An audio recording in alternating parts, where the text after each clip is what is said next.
In this video, I'm going to take a look back at my favorite insert cards from the 1990s. Join me for a walk down memory lane and let's check them out.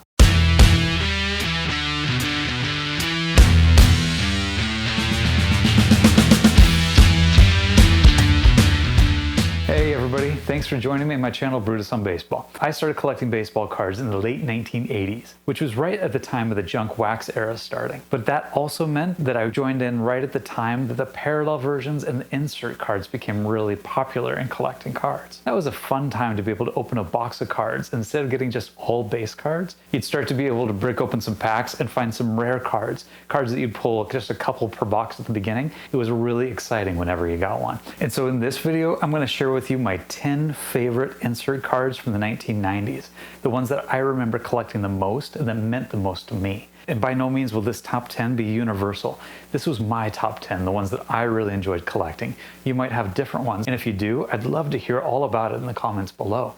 Let me know which ones were your favorites to collect, which ones were the hardest ones to find, or which ones you were most excited to actually put the set together when you were done. And before I begin, as always, hit the like button, hit the subscribe button, help me out with this channel. I'd really appreciate it. And with that, let's get going. First off, I'm going to do a couple of honorable mentions. These are cards that I really love, but I just couldn't find a way to put them in my top 10. The first one, I'm going to cheat a little bit. It's not an insert card, but it kind of feels like that when I look back at them. These are the 1991 to 1993 Denny's Grand Slam hologram cards. These weren't inserted in packs. You actually got them one per meal at Denny's, but it was a great card to be able to chase, and actually put a video about these cards just a couple weeks ago called What Inspires You to Collect. So after this video, if you haven't seen that one, go check it out. Next honorable mention is the Studio Heritage from about 1992 to 1994. These were great looking cards, and it was cool to be able to see current players in the uniforms of the old time players. Just something fun and a little bit different to do.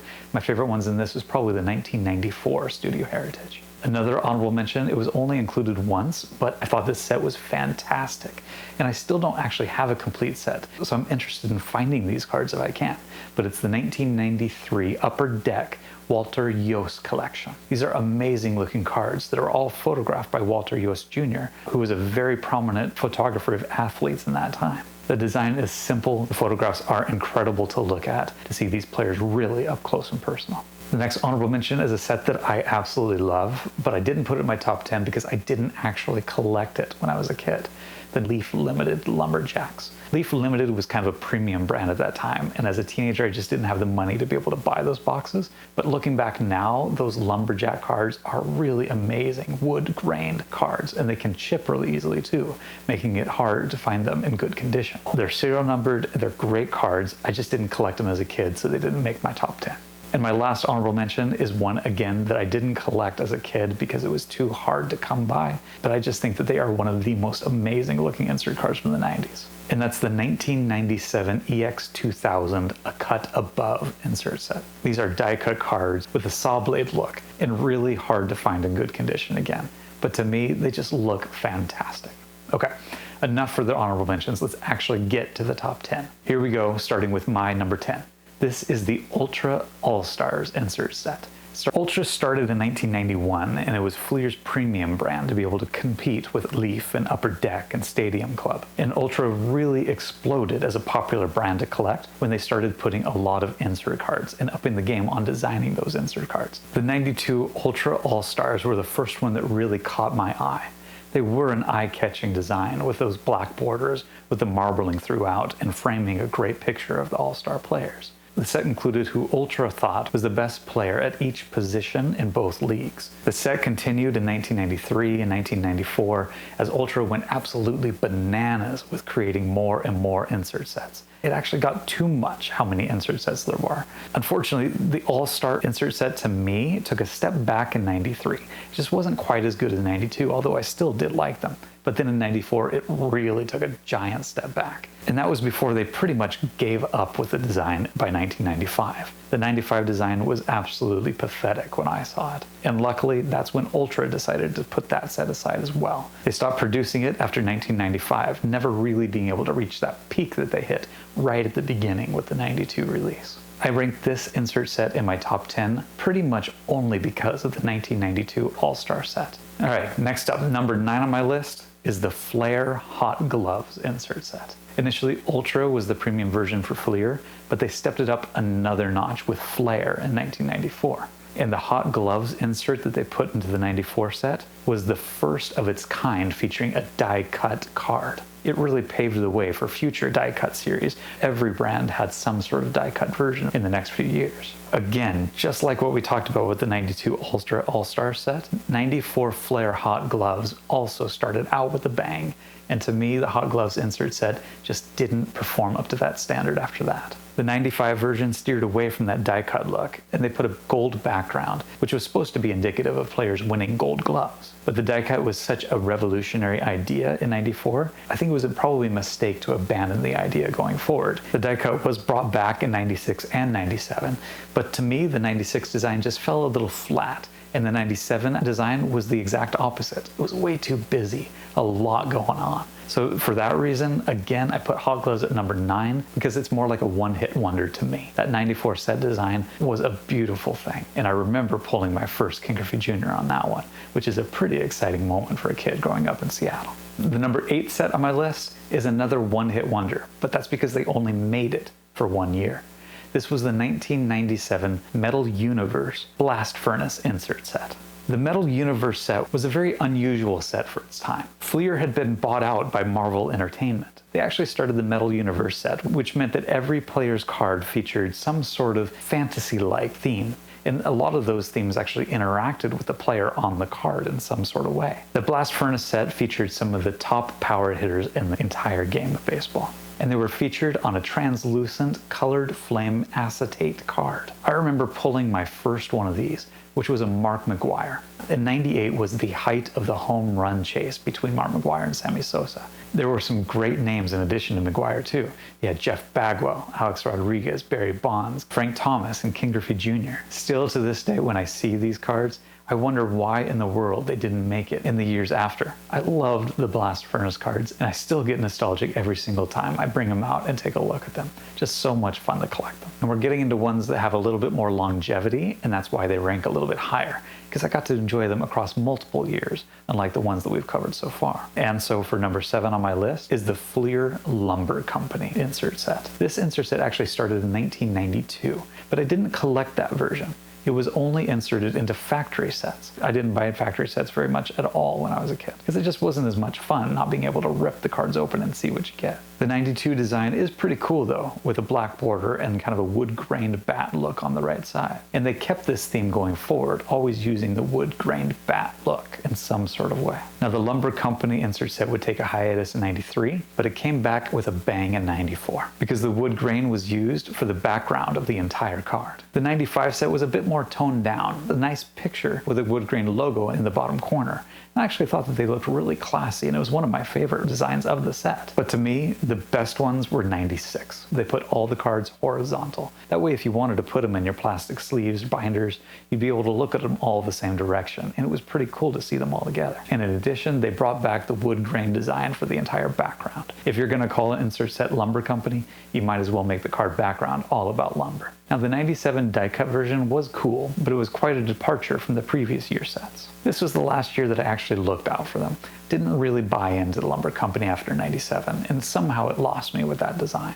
But it had a great run. The number 6 set on my list is the Leaf Statistical Standouts, released from 1994 to 1998. Prior to the 90s, Leaf was actually the Canadian version of Donruss. But starting in 1990, Donruss introduced Leaf as its premium brand. Starting in 1993, they really took on the competition in Ultra to produce high-end cards with a lot of insert sets. Now, the 94 version that had the team-colored foil boards on the backing was nice for the time, if not a little bit bland. But the one that really came out and imprinted itself in my memory is the 95 version. They designed the card to have the look and feel of a baseball on the background. Not only did the card feel like leather in your hands, but they actually had embossed stitches that you could feel on the card surface as well. Each card was also serial numbered to 5,000, which was considered a pretty low print run in the junk wax era. The 96 set design was also a really nice design. It featured that same baseball field for the background along with the stitching, and it reduced the print run to only 2,500 serial numbered copies. But to me, the 96 version was like a solo home run compared to a grand slam for the 95 version. Leaf tried something new for the 97 insert set,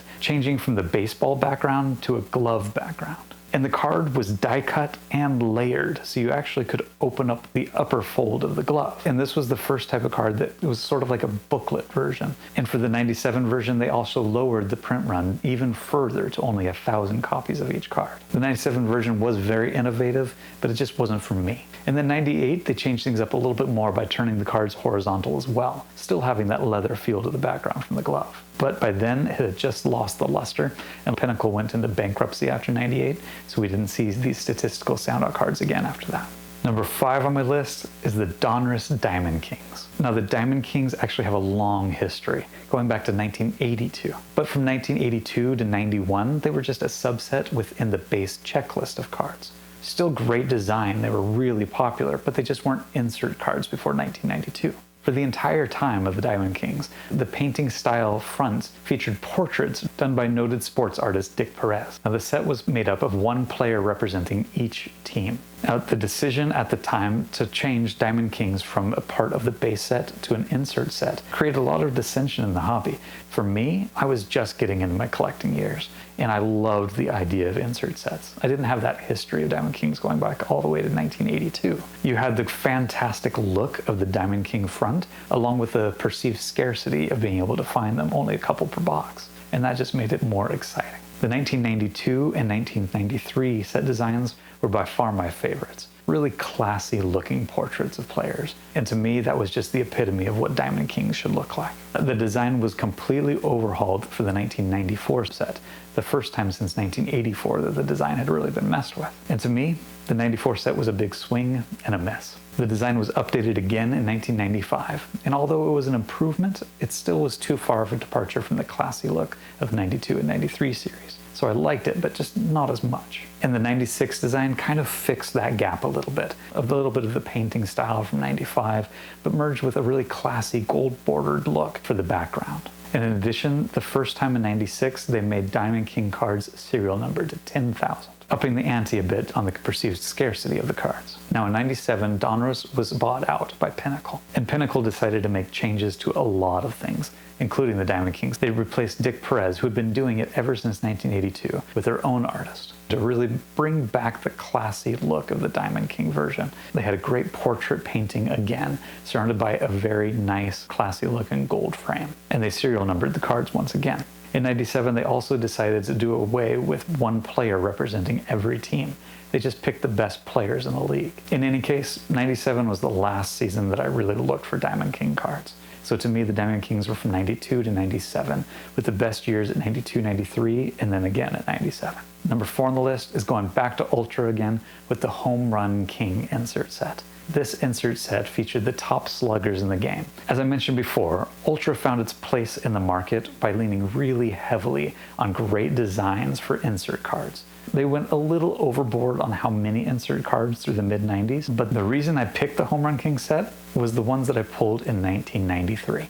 It started with a pretty basic design, but for some reason the space theme with the baseball looking like a planet just caught my attention, and I really loved the simple but beautiful look of these cards at the same time. The 94 design was a small step backward to me, but in 95 they redesigned it again, and I think they did a good job with that one. Also, starting with the 95 set, Ultra put a gold medallion parallel set throughout all of the cards that they've created. So not only would the base cards have a gold medallion, but so would all of the insert cards. But what really solidified the Home Run King for me was the 96 and absolutely the 97 versions. The 96 design actually had a wood-grained background, but something happened with 96 that really made things a little strange.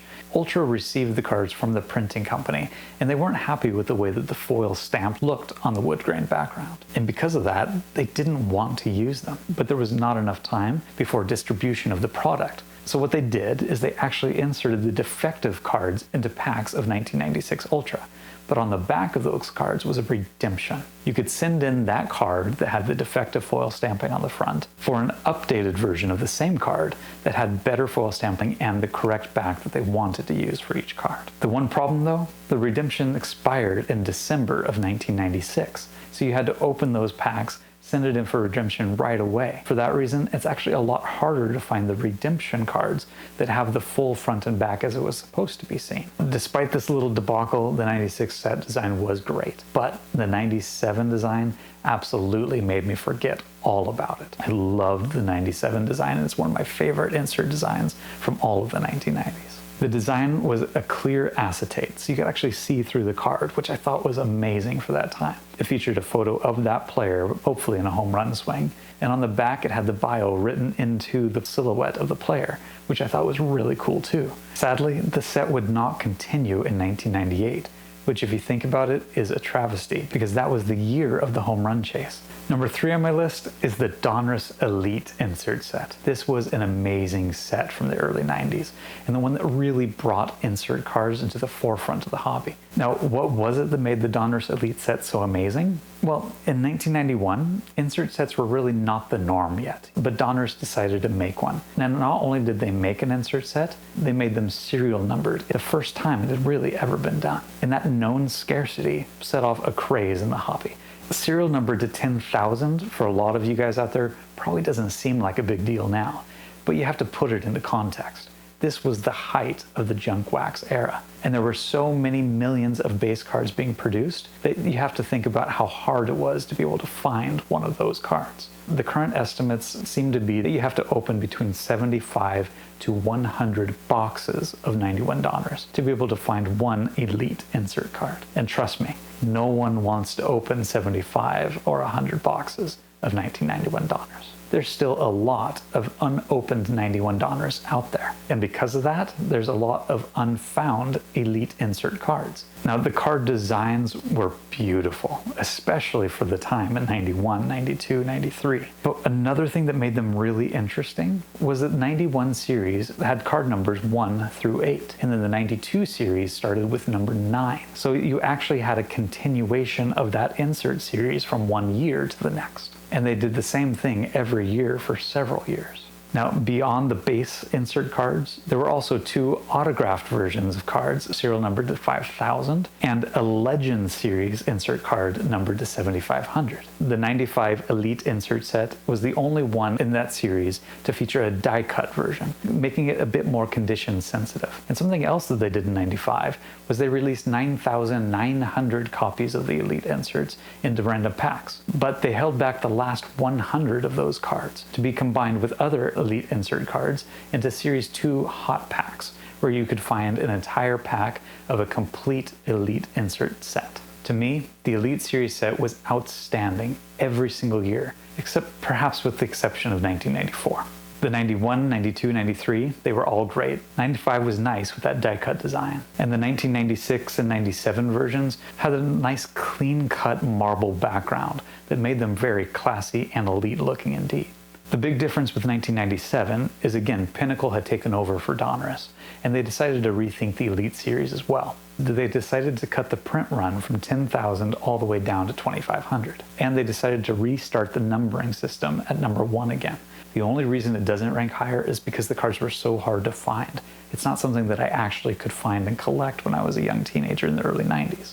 Donruss definitely hit a home run with the Elite series set, and that's why it's number 3 on my list. The number 2 insert set of the 90s is the Fleer Provisions. The 91 insert set was a revolution. The black border designs with the cartoonish portrait in the middle of the player showing off their talents or their nicknames or something about their home team or home park.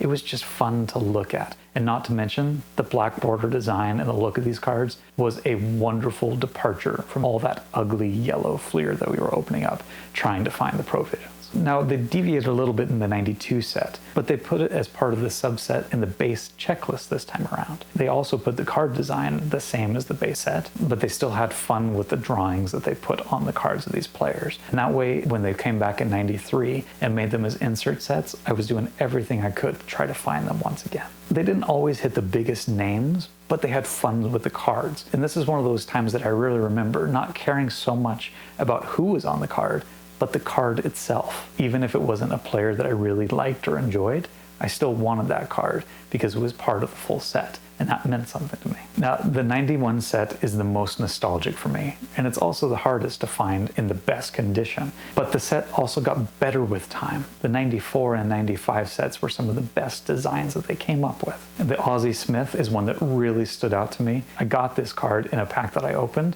and I just looked at all the details on it and was amazed by how much was on that card of the Wizard. Fleer rebranded in 1996, and unfortunately the Provisions insert set was left on the cutting room floor. At least they were a blast for the limited time that they were around. And we finally counted down to number 1 on my list, and that is the Pinnacle Team Pinnacle.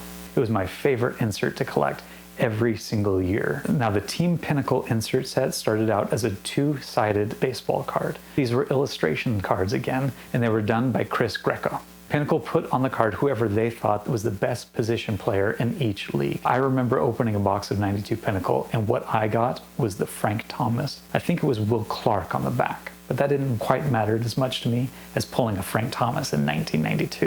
Now, the 1993 and 1994 releases were very similar to 1992. Except they eliminated one of the relief pitcher cards in 1993, and with 1994 they decided to eliminate the other relief pitcher card and condense the starting pitcher cards down from right-handed and left-handed to just one card that had the best pitcher from each league on each side. And that made it 9 cards in the set in 1994, perfect for fitting onto a baseball diamond. In 1995, the illustration approach changed a bit in favor of a photo of the player with a large team logo on the background, but the double-sided feature was still maintained for every card. Pinnacle's famed Dufex technology also joined the party on this set in 1995, and they kept that in 96 and 97. And that gave the card a really shiny, textured look that was also pretty amazing. The 1996 design again was similar, but they made the background a little bit more classy with a baseball and stitching look. And then the 97 version, they turned the cards horizontal, and then they merged the 96 and 95 cards together into an amalgamation of the two. Toned down a little bit from the 95 version, but spiced up a little bit from the 96 version to make a pretty nice looking card in 97. Again, Pinnacle brand filed for bankruptcy in 1998, so we didn't have Team Pinnacle after 1997. But this is one of those rare brands that really caught my attention with great looking cards in the early 90s, and they actually seem to up the ante each year and do better and better. Even though I probably like the 92, 93 versions the best, I still see the 96 and 97 and really enjoy looking at those as well. And that staying power is how you ranked higher on my list of top 10 90s insert cards. So there you have it. Thanks for joining me on my walk down memory lane, looking at the best insert cards from the 1990s, at least in my humble opinion. Take a moment, like the video, subscribe, share the video with anybody who you think would like this. Maybe they grew up in the 90s and they're really nostalgic about it as well, or they want to learn more about the history of baseball cards. As always, keep talking baseball, and we'll see you next time.